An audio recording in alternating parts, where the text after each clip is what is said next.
5, 4, 3, 2, 1.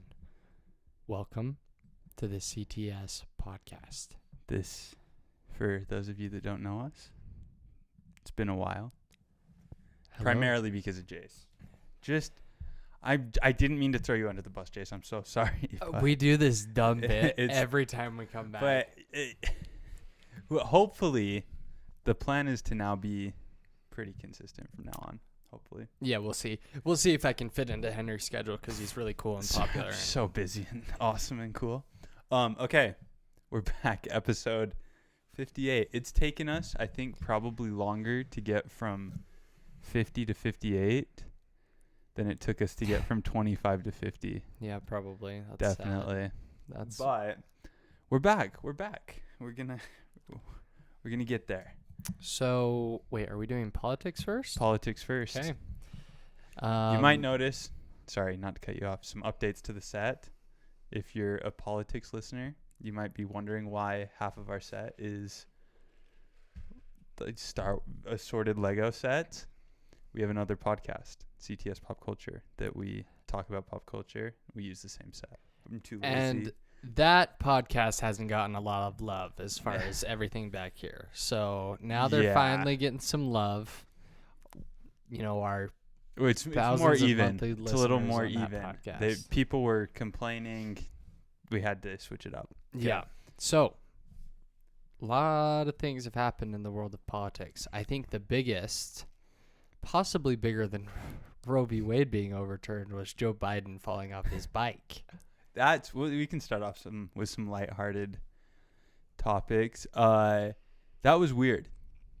Like, that's so bad. And not even like, and I'm not going like the, like Fox News. Yes, like, you are. Oh my gosh, like it's just like, that's a bummer. Like falling off your bike in public, and then you're also the president of the United States. I know, and I love how Fox News was like, "Oh, he fell off his bike. He's so senile." Can you imagine Trump riding a bicycle? Can you imagine how To be fair, comedic that would remember when Trump like kind of stumbled going up the steps onto Air Force One?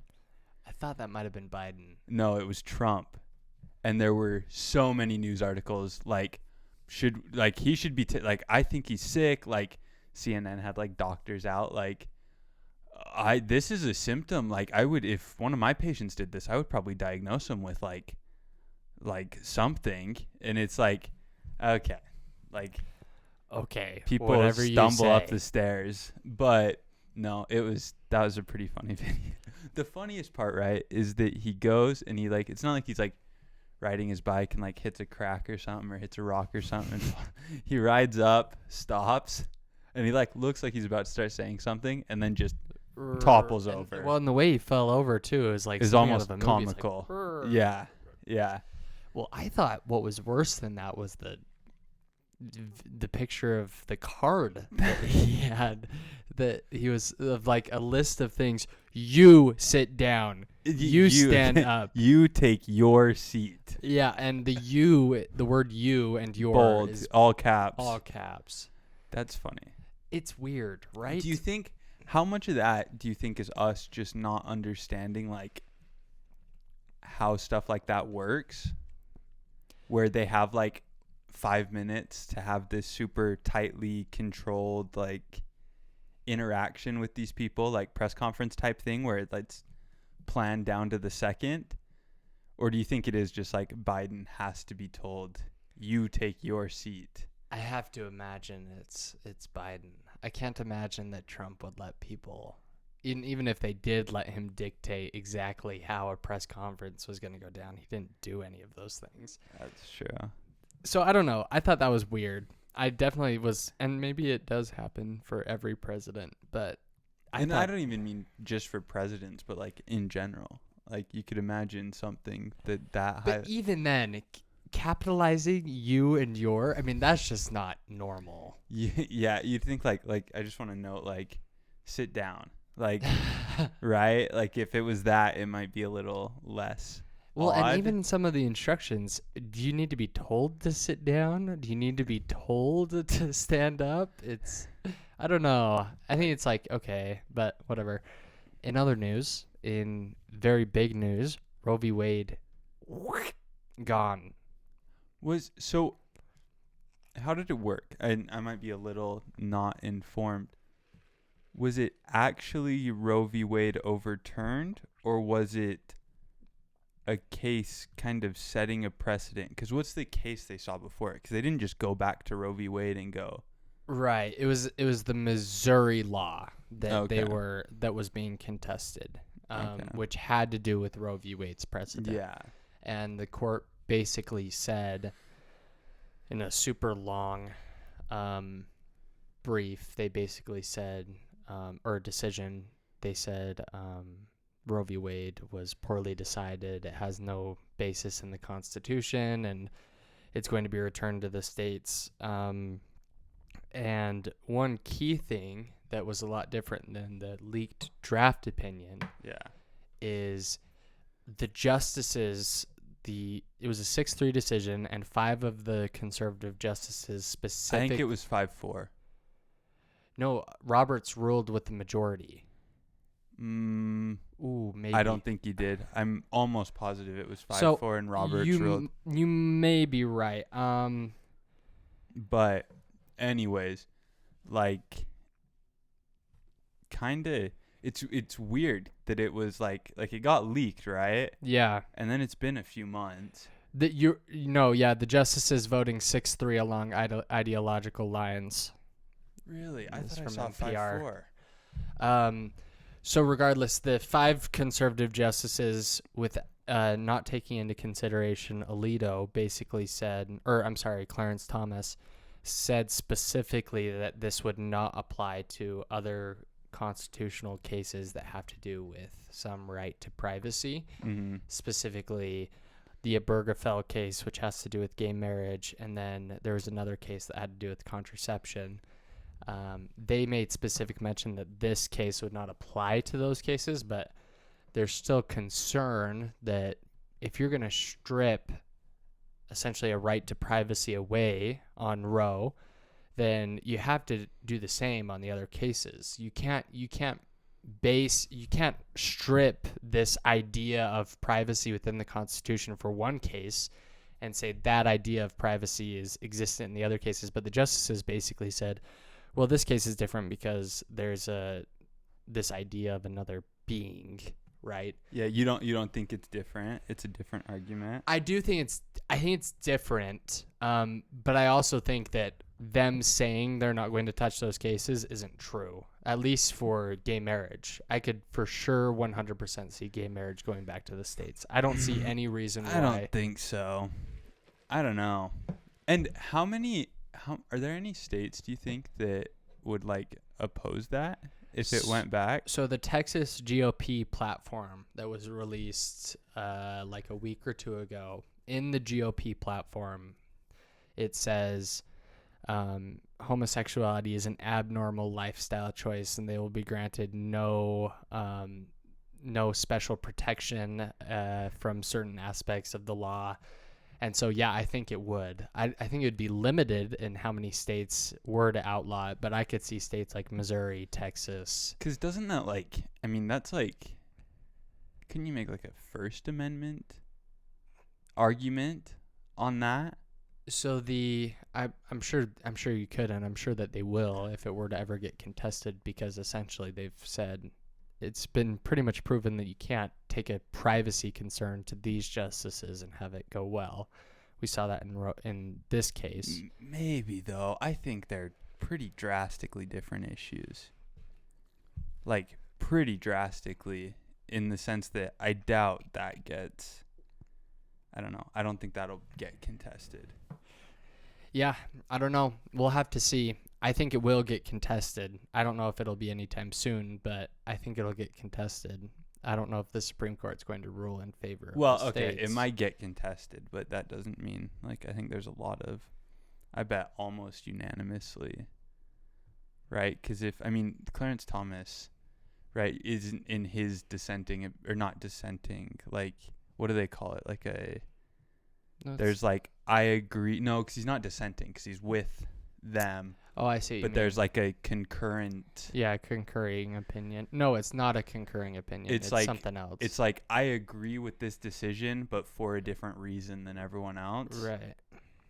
Like it was it was pretty tense because even he was like, you might want to look at those. Like it wasn't even like, oh, we have to reconsider those or anything. So I don't know. It feels like, I mean, because hasn't, like, remember when like Obamacare like came up in front of the Supreme Court and got like support from the conservative justices?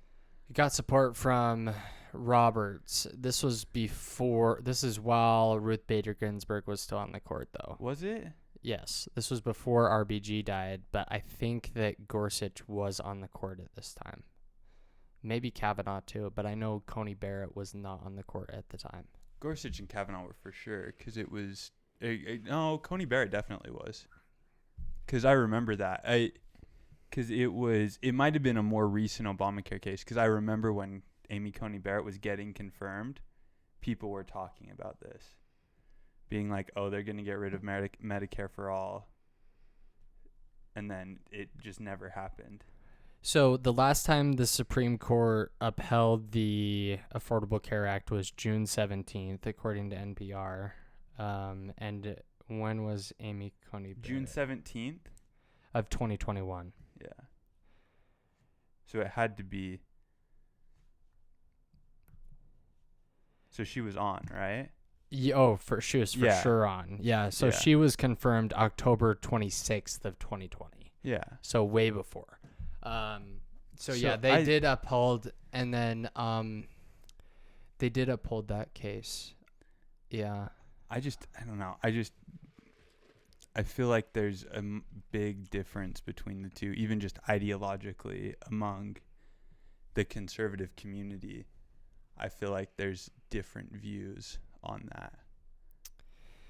Yeah. But who knows? We'll see, I guess, what happens. The Supreme Court also, in a pretty big decision, said you can carry a handgun. They contested a law in New York that's been in place for like 100 years or something. That Mhm. basically said you have to have a special reason why you need to carry a gun in public. So like cops or stuff like that are the ones that kind of could. Yeah, and the Supreme Court basically said, yeah, no, you don't need a special reason. You know, states can put down certain limitations on it, but at the end of the day, you have a right to carry a gun in public. That's weird. And it also seems kind of in the face of the like direction that kind of politics is going, right? Like, I mean, they just passed a bipartisan gun control law in the Senate. It's weird. It's definitely not, it doesn't make a whole lot of sense to me, because essentially they're saying in some cases, you know, these decisions need to be made by the states. And then in other decisions, they're saying, and this is the problem I have with people that say Obergefell won't be overruled, because they're essentially saying, okay, states can make certain decisions and we're going to afford rights to states as it has to do with a constitutionally protected activity or subject, such as privacy. They're saying, okay, we are going to give states the right to limit or restrict certain things that we find in the Constitution, such as abortion. And then in just as important a constitutional or in the Bill of Rights, they're essentially saying we are not going to allow states to restrict these. So it kind of is like a catch-22. I don't understand how you can say one constitutional provision is more important than another constitutional provision, where it's like, in my opinion, if you're going to hold a constitutional provision as being really important, they all need to be equally important, and they all need to be equally protected. Isn't the argument, though, that they're saying abortion doesn't fall under the 14th Amendment? I think that... Right, that's the argument that they made, is that, like, that doesn't fall under the right to privacy? Correct. Yeah. Well, no, sort of. I've read, like I said, I shouldn't say I've read the whole thing. I haven't read the whole thing. I've only read like part of it, like specific parts that come up that in like articles where they show here's Yeah. what this justice said. And it seems like they still alluded to the fact that there is a right to privacy. Or if they didn't directly allude to this right to privacy, but what the Supreme Court said is, well, this is different because there's this notion that this is a human or another being, and they have these constitutional protections. This being does. Yeah. So I think, right, because the 14th Amendment is the right to privacy. an inferred right to privacy. So yeah. that's the issue that they're arguing, is they're saying that Roe v. Wade wasn't right to put abortion under a right to privacy. Sort of. I think that when they say it was wrongly decided, and look, what's weird to me is I think Roe v. Wade as a case was just, and a lot of even liberals will say that Roe v. Wade as a case was poorly decided, or at the very least poorly written, because it didn't afford the kinds of protections that it should have at the time. It was like a little bit wishy-washy, and my issue here is that, for example, Democrats, during this 30-some-odd year period of Roe v. Wade being the law of the land, they could have instituted protections while they had a supermajority, for example, in the Senate, and they just didn't. And now that the case has come out, you have all of these Democrats that are pushing really hard for campaign donations, and they're pushing really hard for get out there and vote. And it's like, well, it's a little bit too little too late. You guys have done absolutely nothing during the time that you've had the House, the Senate, and the presidency. And now you're coming out and making a big deal about this case when you've had plenty of opportunities to protect it. That's my biggest thing. Well, I mean, even in the last, they've had control of the House and they have control of all three, branches right now. Yeah. And they have multiple times in the last, since Roe v. Wade was decided.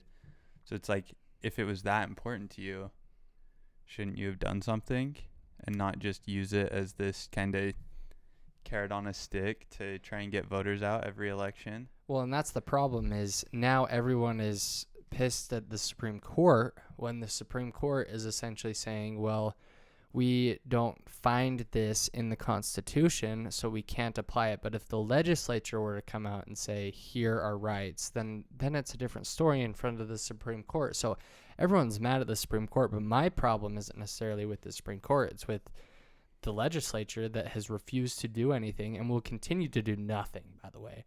The Democrats are going to get destroyed in the midterms. You think? Still? 100%. This is going to light a fire on the Republican base. It'll light a fire with the Democrats, but it's going to do so much more for the Republicans. I think that the Republicans gain control of the Senate and the House. Really?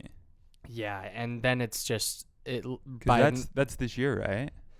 It's November, yeah. Yeah, November. And then Biden will enter a lame duck presidency for his last 2 years because everyone says he's going to run. He's not going to run, and the Republicans are going to own the House and the Senate. So absolutely nothing. What do you think? Who do you think runs for the Democrats? It's really hard to say. So part of me thinks that Newsom runs. I think Newsom will run for sure. Yeah. And I think he'll actually get a lot of backing from the corporate elite side of the Democratic Party. I don't see Biden running. I don't think Kamala will run because her numbers are so bad and just she's generally disliked by every single person out there. Sorry, this is totally. Did you see that video of her shooting the basketball? Mm-mm. Oh my gosh. And I get it. If you're not athletic, totally fine. But it was just really bad. She's standing at a layup, like a foot out from the basket, and she two hands throws it up as hard as she can, and it doesn't get to the rim by 2 Really? feet. It's short and just falls back down, and she shoots 3 or 4 times before she finally makes one. That's funny. It was but yeah. So So I don't think she runs. I could see Bernie running. You But- think Bernie runs again? Yeah. He's old. He's so old. He's really old. I could see Elizabeth Warren running again. I would actually Mhm. probably vote for Elizabeth Warren if she ran. I would certainly vote for her over Newsom or any other of those Or corporate Kamala. Democrat elites. And then for the Republicans, there's a pretty big expectation that Trump will announce soon during all of this January 6th stuff. That and he's going then to run again. And if he actually gets indicted by Georgia or another state like New York, he'll for sure announce, and it just makes things a nightmare for prosecuting him. Do you think I mean, clearly he's going to get primaried, but do you think he'll lose in the primary? I think it depends if DeSantis runs. If DeSantis runs, I think. Wait, are you talking about Biden or Trump? Sorry. Trump. I don't know what to think about it. I think DeSantis is really, really popular right now, but I think Trump is still the champion of the GOP. So it'd be sort of like you have the champion of the GOP versus, DeSantis, who is really conservative. I think DeSantis is even more conservative than Trump. I don't Yeah. really know what to think about that. I think a winning ticket would be Trump and DeSantis as his VP. I think that's how it lines up. I think that one of them will concede the primary. If Trump wins the nomination. Can you do that in the primary? Can you have no VP and then pick one of your competitors That's as what VP? Biden did with Kamala, right? That's true. So I think DeSantis could be, if DeSantis were to be his VP, I think it's a winning ticket for sure against any Democrat, apart from maybe Bernie Sanders, because I actually think Bernie Sanders and Trump share some of the same voters, and I think some of them would go to Bernie, but I don't know. It's hard to say. I don't think the Democrats win the next election unless there's some major development, and the Democrats are in a tricky spot right now with this January 6th commission stuff, which I don't know if have you been watching any of the hearings? A little bit, but it all feels like it doesn't feel like there's anything new.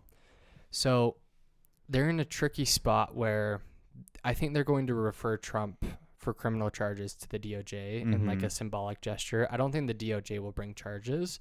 I think if he's going to get charges brought upon him, it's going to be by the states. And if he's already announced he's running by then, he's going to call it a witch hunt, and he's going to say this has never been done before where a political contender is being prosecuted, and they'll essentially shut it down for the Democrats. They'll ignite the base for the Republicans. So I think Trump still has a path to the presidency, but it depends on who the Democrats run, because if part of me thinks Gavin Newsom would actually be pretty electable. Since he's gone through this re-election stuff in California, Like the and recall vote. the and recall stuff. vote, he's actually turned things around, and his popularity is going up in California. But it'll be interesting to see for sure. I don't know. I don't really know of any other Democrats I'd be like, oh wow, I'd get behind them for sure. Certainly no senators besides maybe Bernie and Elizabeth Warren. Yeah. Did you see the AOC thing where she was on the steps of the Supreme Court, like bring them out here, what? It was I should be careful that I don't have my phone, but she said something to the extent of kind of down with the institute or whatever, and it's isn't that kind of what the January 6th thing's all about? That's what Trump said, right? So if people don't get whatever, say those, but then if it starts getting violent, can she be prosecuted for that? If Right. people break in, go into It's the a Supreme slippery Court, slope, right? Because it's the same thing, right? So let me get your thoughts, and sorry to change subject, but I don't want to forget this. Let me get your thoughts on this. So the Supreme Court basically came out and said that, I don't know if you've seen all the decisions this week, but there's been some pretty big decisions that don't include Roe v. Wade or the gun rights law. One of the decisions was you can't sue a cop who doesn't read you your Miranda rights when you're arrested. You can't sue them personally. They're protected, was one of the cases. And then another case involved the Border Patrol. Have you heard about this Border Patrol case at all? Not really. So essentially, there was an inn I want to say in Washington, called the Smugglers Inn. And the guy who was running the Smugglers Inn he was a former informant for the FBI turned non-informant, and he called Border Patrol and he said, there's a guy coming to my inn that is, he's an illegal immigrant. Border Patrol guard comes to the house, beats the guy up essentially after a scuffle, throws him on the ground, what have you, arrests him, and then goes into he's on his property, on his land, and he had asked the Border Patrol agent to leave. He wouldn't leave. He just stood on the property, roughed the guy up, and so he sued. The runner of the Smugglers Inn went all the way to the Supreme Court, and the Supreme Court basically put an even higher standard on what needs to happen in order for a federal agent to be sued. So reaffirmed protections for federal agents, specifically Border Patrol. This hasn't there's like language in there that leads me to believe it's only for Border Patrol agents, but it's still weird, right? So that was one of the cases that kind of blew up. It was blown way out of proportion too. They were like, any Border Patrol agent can enter your home without a warrant within 100 miles of the border. It's like, no, it's not at all. That is actually not at all what the decision said. Yeah. That was one of the cases that I wanted to get your thoughts on. And then the other case was, what was it? I brought it up right before I talked about that. The Miranda rights case. So Supreme Court cases are weird, right? Because there's a lot of them that are these like broad, kind of wide-reaching, like precedent-setting, like Roe v. Wade type cases. I think there's a lot more than we realize that are literally just like a case-by-case basis, and they just like get appealed up to the Supreme Court. And I'm not super informed on either of those cases to really make any comment on it, but I'd just be interested to know how like precedent-setting the cases as opposed to like, in this specific case, this is kind of how it played out. Like, because I saw some stuff on the Miranda rights one that like it kind of makes sense to not be able to like sue the cop personally. Like I that doesn't make like that kind of makes that'd be like if like a construction worker is doing something, like a construction worker is doing something with a crane and like something drops, then you can sue the construction worker personally as opposed to like the company that was like in charge of it. So, and I don't know, and there's probably nuances that I'm not catching on it just because I don't know it very well. But it's just, it's a weird one where I think sometimes the Supreme Court rules on stuff that it's like, no, just in this specific situation, this is what we think the outcome should be. So, on a more general level, what do you think of Roe v. Wade? Do you think the Supreme Court had a right to overturn it? I do think the original ruling was like, I don't think that's contested, that like the way it was set out was like a little shaky. I think there's probably better ways to do it. I also don't think, like, it's been around for 50 years and hasn't been challenged. It's kind of weird to go back and be like, well, after 50 years and tons of other justices, we think every single one of those justices was wrong. I agree. That's the issue I have, is it's not even necessarily the case. It's the fact that the case has been upheld and has been law for 50 years, and you're overturning this major precedent, which is highly unusual because once a right is afforded, it's really, really rare that the Supreme Court pulls back that right. It's usually they reaffirm that right or they expand on that right. It's extremely rare for them to say, okay, we're reversing it and we're taking back this right. So I think in that sense, I thought it was weird. I guess it's just so tricky because the Supreme Court shouldn't be making these decisions. They should not be legislating like they are. And I think that the problem that we're having right now is people are getting so upset with the Supreme Court instead of being upset with the people that should be making laws, which is where I remember there was one pundit that said, or one, not even, it may not have even been a pundit, it may have been like a president or senator, and it basically said, if there is riots on the steps of the Supreme Court, the legislature is doing something wrong. Yeah. Which is true, because the Supreme Court's job is to review really should be mostly to review laws and what the legislature does and whether that violates the Constitution. And look, if Congress passed a law protecting the right to abortion, it would probably get held up in the Supreme Court. So that's where I'm kind of lost on the whole thing. I do very much disagree with the New York law. I think I disagree with that as like a matter of principle more than I disagree with Roe v. Wade being overturned. I'm completely pro-choice, but I'm saying that as a function of the Supreme Court should not have stepped into that arena. I think they had more opportunity to step into Roe v. Wade than they did with the New York case, especially with all the things like, well, like, I mean, in the Constitution, it says, they have a right to keep a well-regulated militia. And, there are provisions in the Constitution that detail ways to regulate guns. And it's been reaffirmed multiple times that states have the right to regulate guns. Yeah. And if you're going to hold that states have very, very limited rights to regulate guns, then follow through with it the whole way. If you're going to say states have very limited rights to regulate guns, why are states able to regulate fully automatic guns? Yeah, you need to hold I hate it when the Supreme Court picks and chooses like pieces of legislation and like pieces that are constitutionally protected, but this piece is not constitutionally protected because it's dangerous. But in New York's view, having a bunch of people carrying around handguns, concealed carry permits, is also dangerous. So I don't understand the picking and choosing. That's what frustrates me. Yeah. And the only solution is probably like a federal gun control law. Right. It's Which will just never happen. kind of the same across the board. Yeah, that one is a weird one that it's like right now you're kind of seeing relatively broad support for some measure of gun control. Right. It's been ages. Well, I think I saw it. It's been almost 50 years since like a gun control act passed the Senate.